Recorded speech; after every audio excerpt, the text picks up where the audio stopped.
What's up, guys? And today I'm going to be starting a new series, and this series is going to be titled The Downfall of Tinubu. So today in this video I'm going to be releasing an episode on this video, and it is going to be about how Buhari and the presidency and the whole North oligarchs, how they framed Tinubu up and tried to destroy him, or let me say how they destroyed him, because they destroyed him already politically. In case you are still thinking there's any hope for Tinubu, forget it. There's no more hope for him. He lost it, and he lost it all. So let me start by how this started and how they have been planning this for Tinubu already, right? Number one is, you see, in the law of power, they used to say something that conceal your ambitions or conceal your intentions, so that when you bring it up, it will be too late for anyone who wants to shut you down to stop you, right? But for Tinubu exposed his ambition early. And the whole North, they have planned for his downfall ahead, before he even starts carrying out his steps of becoming the president. Number one is that in 2016, Buhari brought up the issue of fuel subsidy, that he wants to scrap fuel subsidy, and the price of fuel is going to go. Tinubu is one of the people who actually encouraged Buhari to scrap that fuel subsidy. But in 2017, when there was issue between Tinubu and Buhari, Tinubu started clamoring for Nigerians. And he started saying, oh, there is inflation in the country, there is this in the country. Tinubu started complaining like a normal citizen.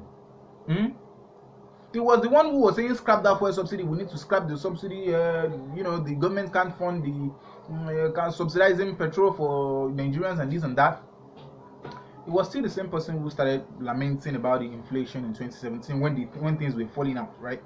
And as well, another thing is that, so apart from that, another thing that caused Tinubu's downfall is Tinubu's ego. Tinubu is known to have a big ego. He always like people kowtowing to him.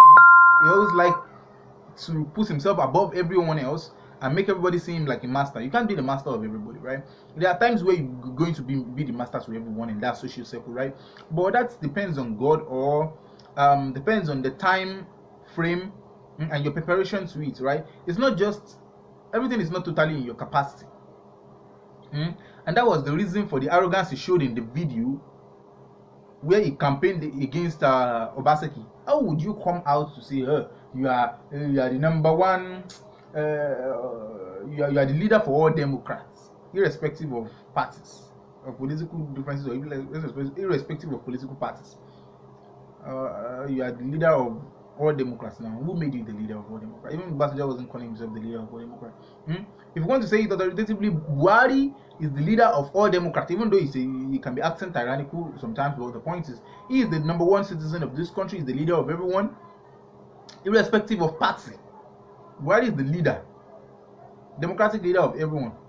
So you can come on the screen. You are trying to compare your what's the name with the president, right? That's number one.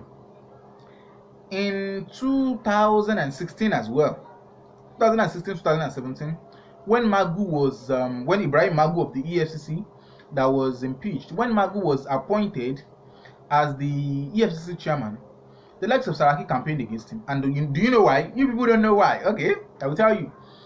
Magu was nominated for Buhari by Tinubu.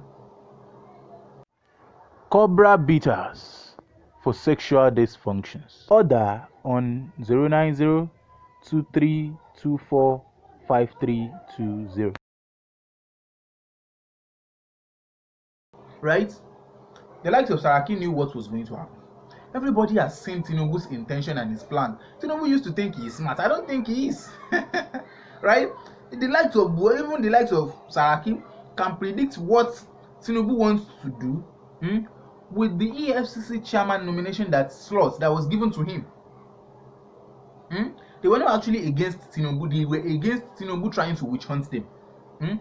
But eventually they were not able to stop that, because Buhari was trying to caress Tinubu's ego and not trying to offend him. So he made Ibrahim Magu, the EFCC chairman. After Buhari made Ibrahim Magu the EFCC chairman, Tinubu started using Magu to witch hunt people. He started using Magu to chase after the people he doesn't like, to chase after the people he wants to destroy politically. When I tell this to people, people will be saying, "Oh, it's just a political fight." Oh, then the burning of TVC, and I'm not talking about the private entities of other people, right? But I'm talking about his image that is being dented now, and the blackmail that they are giving to Tinubu back to back. That he ordered the shooting, Tinubu ordered the shooting, Sanwo-Olu ordered the shooting, Buhari. Then it's just a political fight too. So any Tinubu cohort or Tinubu's apologist or defender shouldn't come here and start telling us, hey, but I tell you guys, you said it is just a political fight, and this one is a political fight too.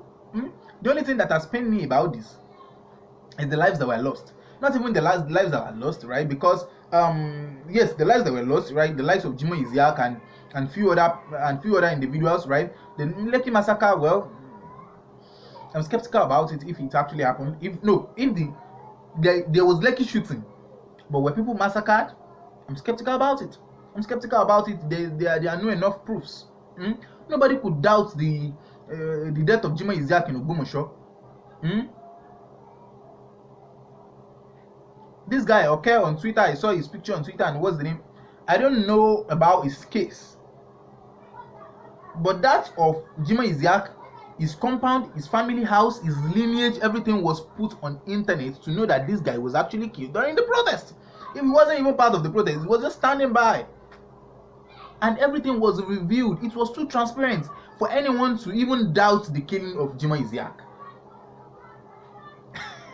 But Lekki massacre, my nigga,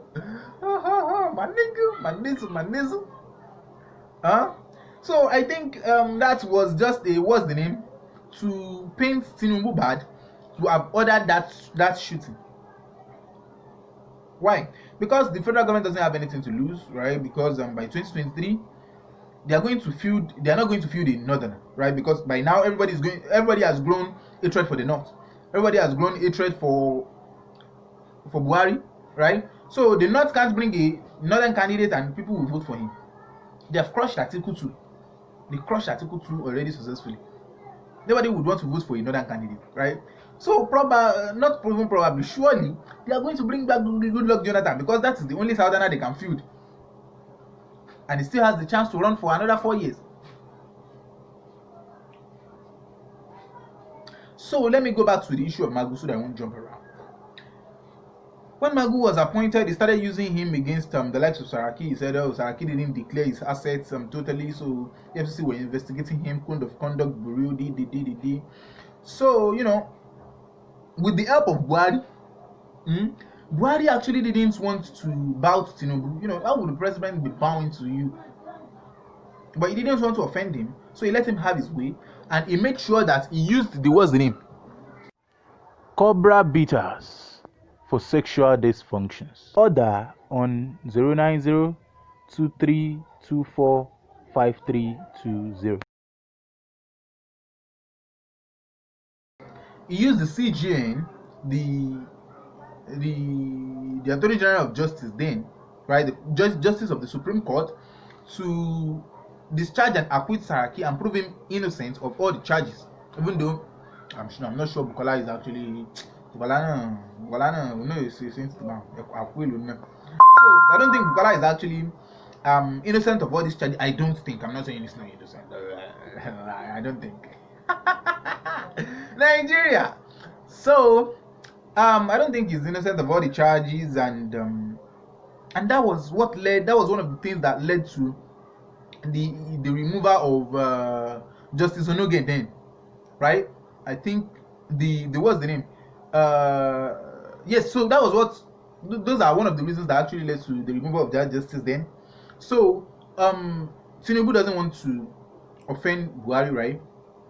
And as well, so Tinubu is sharing the presidential powers. All the orders that Buhari should be given to the EFCC, what's the name? Tinubu is the one giving the order. Tinubu is the one influencing Magu, right? Look at what's the name? This guy too. This earpiece. What's the name of this earpiece boss? These guys that own earpiece. One Igbo guy like that. I've forgotten his name. I've forgotten his name. So that was evacuating people from South Africa when the what the name was going on, when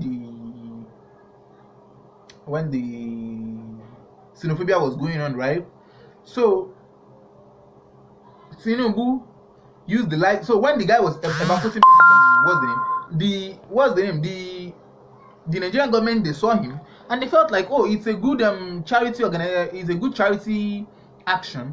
So they let him be, and they let the guy to shine, they let him do his philanthropy, they freed him. What happened was that Abike Dabiri, you all know Abike Dabiri now. So Abike Dabiri, we all know he's a Tinubu loyalist. Abike Dabiri came on Twitter and said, oh, the Nigerian government has decided to take up on what's the name. Then that was when they started doing the unnecessary things. That was when they started giving money to all the South African returnees. Then they were giving them money, they were giving them data. The people who actually went out to seek greener pasture, when there are a lot of people on the street that are, I'm not saying that what they have done is bad, right? But I'm just telling you that it is for political reason. It is not for it's not because they actually care for the betterment of those people. And what happened after? So they are trying to say that, oh, the Nigerian government actually care more than earpiece. The Nigerian government and earpiece are not in a competition of philanthropy, right? So why pitching them against each other? But what I'm trying to say is that is not what Abike Dabiri has done. It's not at the interest of the governor, of the president, and it's not at the order of the president. It is at the order of Tinubu to keep the guy. Tinubu is suspecting everyone that, oh, this guy is having a presidential ambition. So because that guy is doing those things, he feels like, oh, he's having a presidential ambition. You are going after everybody. You are using Magu to harass people. So Tinubu has offended a lot of people more than his social power can handle. So when the war was brought on him, Japan, he ran away. So what's the name? Everything has been planned for him. Everything has been planned for him. So Tinubu invited his own wrath on himself. That's number one. He has lost the powers in the north, except for the likes of Kano State, where you have Ganduje and what's the name, right? And as well, that is that for 2016, 2017. So back to 2018 and 19, the campaign. Before I go into that of how Tinubu sabotaged himself after the 2019 election, let me talk about the things that he did before the 2019 election as well. In preparation for the 2023 election, I think the witch hunt of Saraki in Kwara State started back then in 2016, when he was being stoned at the Eid praying ground, by some members of the APC as well. They organized talks, and since then, they have been witch hunting him, they have been blackmailing him. They organized the robbery in Offa. The Offa robbery, probably staged. Lives were lost, people were killed, right? But that's politicians. But politicians don't care about the lives of the people, right? So probably staged with the support of some Saraki's boys.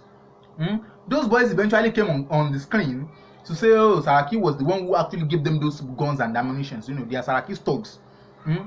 So my own thought was that maybe it was some what's the name? Some Tinubu's allies in Kwara State, that they went right ahead, to gather some thugs, to be harassing Bukola Saraki in Kwara State, and be stoning him. So you can't expect people to be stoning Bukola Saraki in Kwara State and you expect him to be fighting back. Do you see what happens? Did you see what has just happened? They staged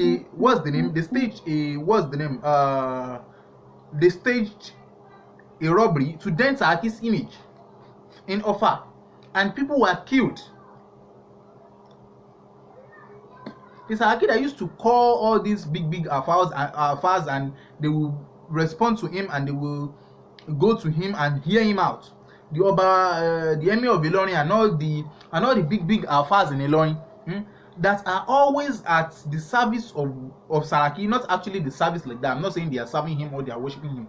I'm saying that they love Saraki to the extent that once if Saraki call them once, they will answer twice. All of them turn their back against him. They blackmailed Saraki so well that, with the things you don't expect smart people to actually believe, but eventually they believed it. The same thing is what is happening to Tinubu now. So when they started stoning Saraki in 2016, and thugs were actually attacking him everywhere, Saraki was using DSS to protect himself. Tinubu went to Kogi State to be using Yaya Bello. Tinubu was using Yaya Bello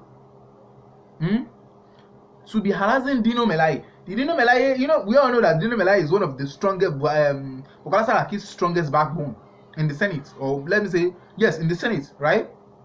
Tinubu was using Yaya Bello against him, against Dino, right? Using thugs in Kwara State to harass, what's the name as well, right? So,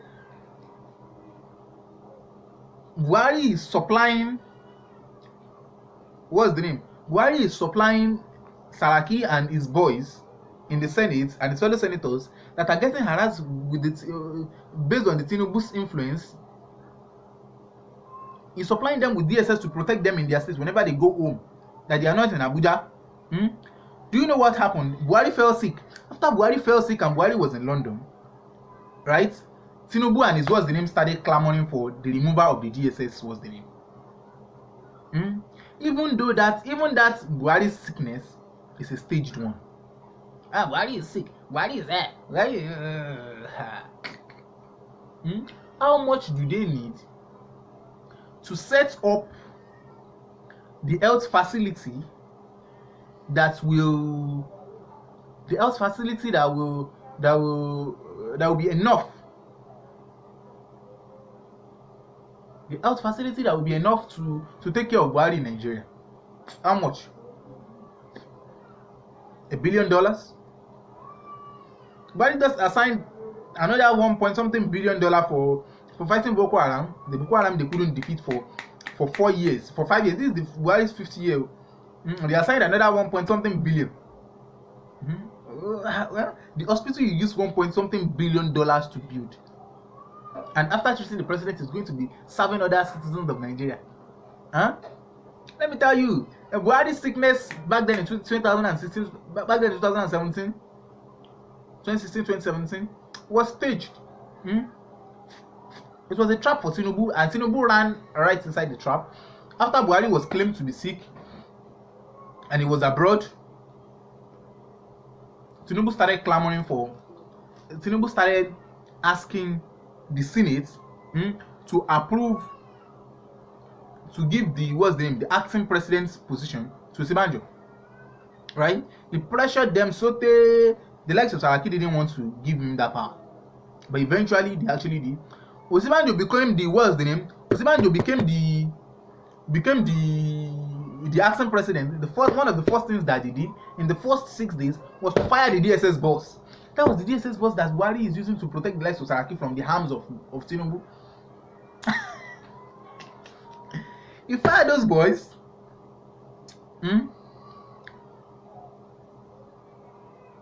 After firing them,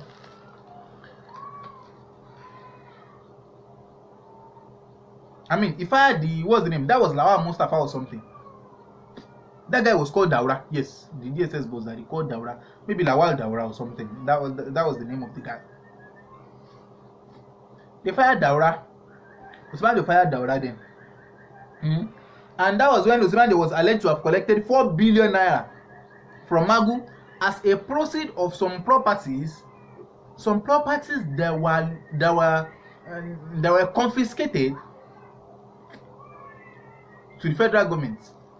They sold those properties of the people who stole money during Jonathan's era. They sold those properties, collected the money, and 4 billion naira out of that money was given to Osinbajo, and eventually remitted to Tinubu. It was stated in the allegations against Magu.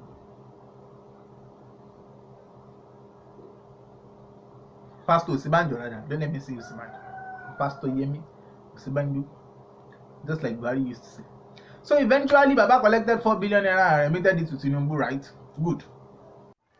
Cobra beaters for sexual dysfunctions. Order on 09023245320.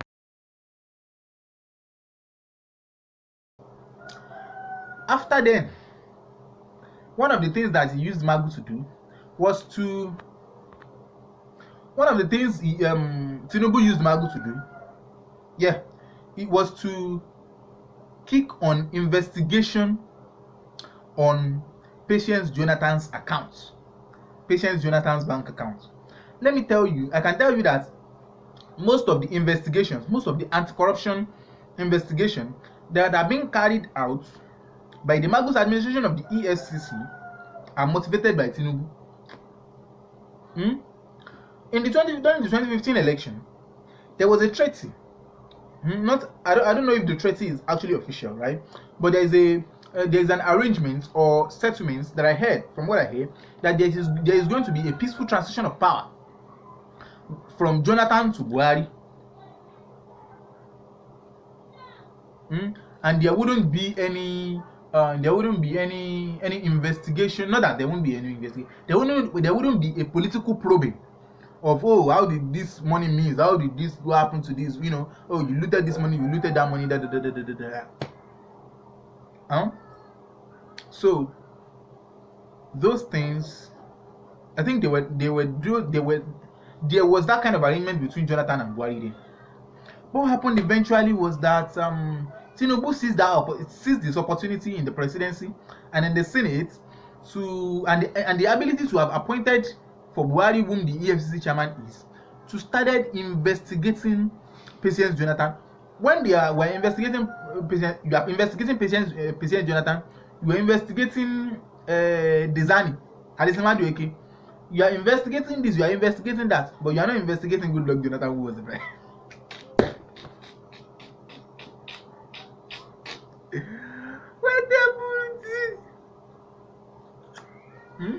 We are now investigating Goodluck Jonathan, who was the president.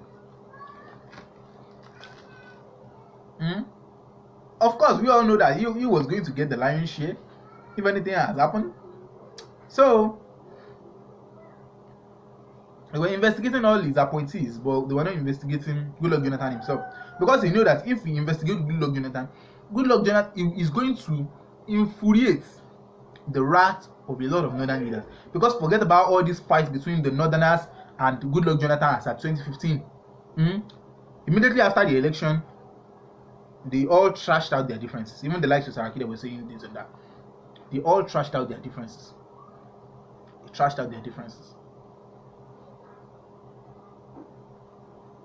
The northern leaders like him now. He is delivering messages for them. He is now their errand boy. Goodluck Jonathan is now the errand boy of the northern leaders. They are sending him on envoys, or as what's the name, to deliver their international messages. All the diplomatic arrangement that was going on in Libya, like earlier this month, and even last month, Goodluck Jonathan was the one going up and down to represent the Nigerian government on that international platform of resolving and stabilizing the state of Libya.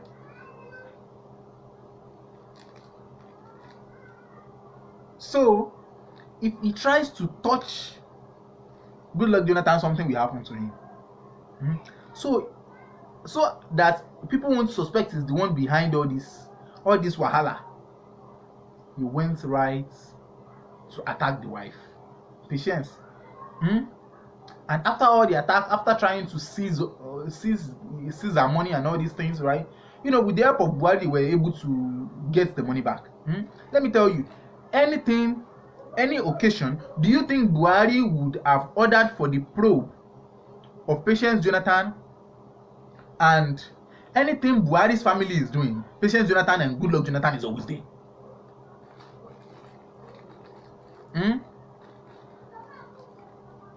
Aisha Buhari's birthday, Aisha Buhari launched his book.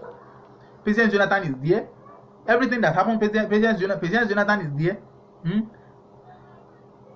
Anything Buhari do, and it has to do with their family, Good Luck Jonathan and Patience Jonathan is always there. And you think that Buhari would have ordered the investigation of any looted money that is in the Patience Jonathan's account? You think so? Come on, come on, come on.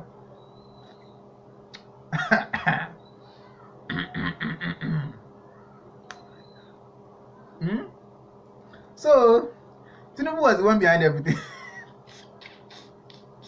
Tinubu was the one, Mami okay, Ruti Saleh was the one scattering everything all around. He's trying to impoverish every other politician. So they ganged up against him and they did that to him. So after the 2019 election, right, the likes of Saraki and Dino Melayas went down the tubes, and Tinubu's arrogance started growing fast. Gbajabiamila has been Gbajabiamila became the House of Reps, the Speaker. Lawan became the Senate President. Both of them are his loyalists. I want you to know that. Both of them are his loyalists. What's the name? The presidency was trying to get what's the name? The presidency was trying to buy Gbajabiamila to their own side, and they want them to support them against Tinubu. But Gbajabiamila was doing like as if he get one case for it. They brought in Dogara into APC. After bringing Dogara into APC, and you realize that there are some southern honorables that are going to support his impeachment, and most of the northern honorables are going to support his impeachment. I don't know whether he actually compromised his loyalty to Tinubu, but I knew that he stood aloof on the planning of Tinubu's downfall. He stood aloof. So how they faked Tinubu, right? Yes, let me put it there. How they faked Tinubu, how Buhari faked Tinubu, right? So Buhari knew that Buhari wanted to pack Tinubu off the party. So what did they do? Number one thing, they made what's the name? Adilabu to lose the 2019 election. After Adilabu lost the 2019 election in Oyo State against Seyi Makinde, at the tribunal, Tinubu thought he's going to use his presidential power and his presidential power is going to call Buhari, and they are going to amalgamate.